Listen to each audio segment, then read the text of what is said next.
ونصلي على رسوله الكريم أما بعد فأعوذ بالله من الشيطان الرجيم بسم الله الرحمن الرحيم ألم يجدك يتيما فآوى صدق اللہ العظیم.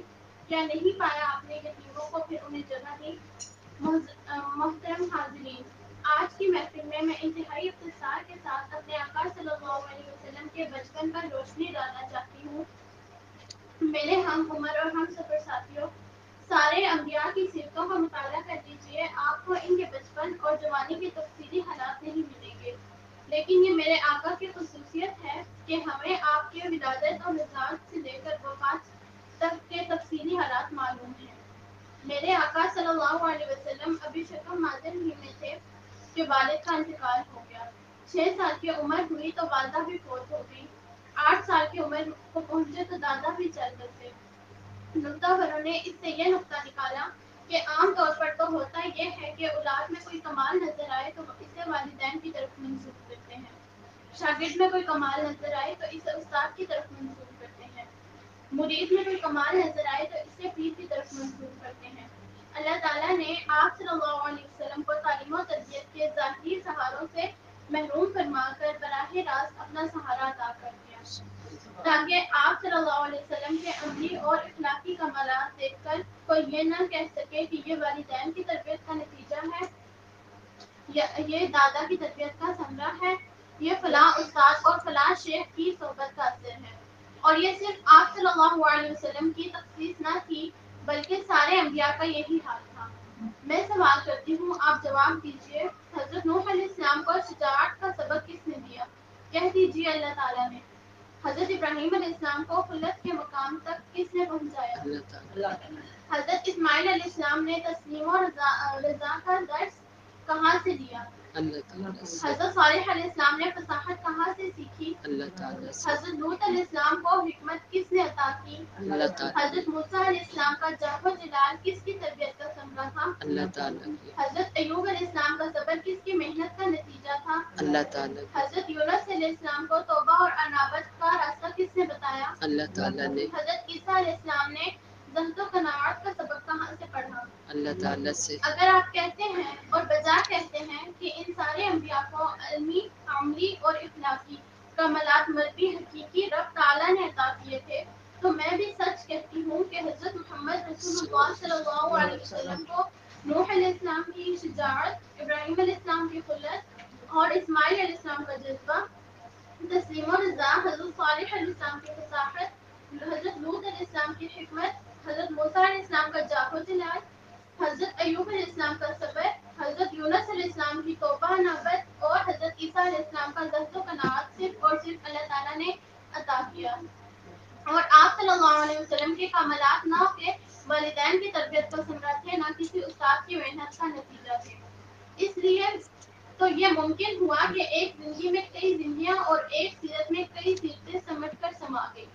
تو عرض یہ کر رہی تھی کہ میرے آقا ولادت سے پہلے ہی یتیم ہو چکے تھے.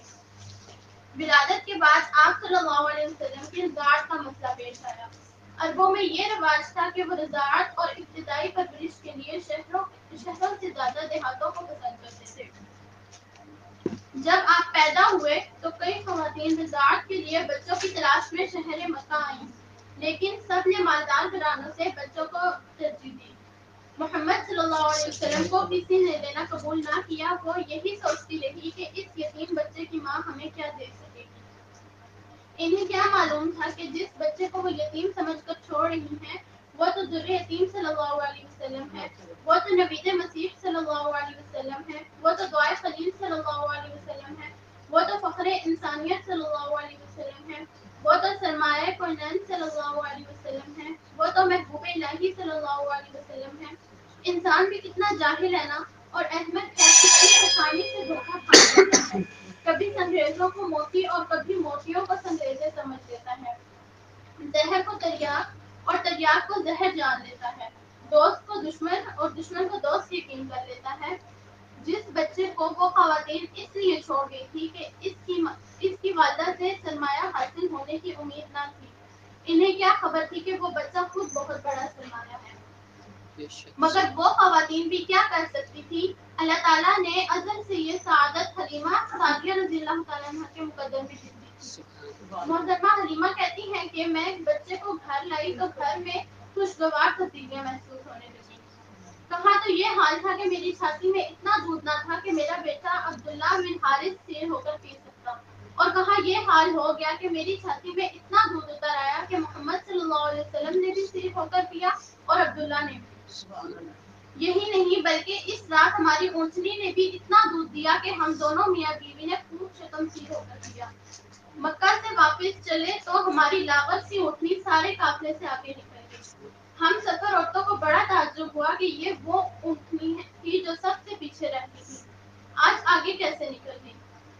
انہیں کیا معلوم تھا کہ سواری اگرچہ وہی ہے مگر سوار بدل گیا ہے، اور جب سوار بدل جایا کرتے ہیں تو سواریوں کے انداز بھی بدل جایا کرتے ہیں۔ جب امام بدل جائیں تو مقتدیوں کا حال بھی بدل جاتا ہے، جب قائد بدل جائیں تو پیروکاروں کا مزاج بھی بدل جاتا ہے۔ حضرت حلیمہ فرماتی ہیں کہ حضرت محمد صلی اللہ علیہ وسلم کی وجہ سے مجھے ہر چیز میں برکت محسوس ہونے لگی، سواری میں برکت، بکریوں میں برکت، چراگاہ میں بھی برکت، حتیٰ ہر چیز میں برکت ہی برکت۔ میرے بزرگوں اور دوستوں، یقین کر لو ہمارے آقا صلی اللہ علیہ وسلم کی ولادت بھی برکت تھی، آقا صلی اللہ علیہ وسلم کی تعلیمات بھی برکت تھی، آقا صلی اللہ علیہ وسلم کی غلامی بھی برکت ہے۔ آج آپ ہمارے درمیان بذات خود تو موجود نہیں، لیکن اگر ہم آقا صلی اللہ علیہ وسلم کے سچے غلام بن جائیں تو ہماری بنجر زمینیں سونا اگیں گی، ہمارے جانوروں کے خشک تھن دودھ سے بھر جائیں گے، ہمارا آسمان رحمت کی بارش برسائے گا اور ہمارے کھیت ہریالی سے لہلا اٹھیں گے۔ میرے دوستوں، ہمارے آقا کا بچپن مثالی تھا، وہ ماحول جس میں شراب نوشی اور بدکاری عام تھی، لوٹ مار اور قتل و غارت گری کا دور دورہ تھا۔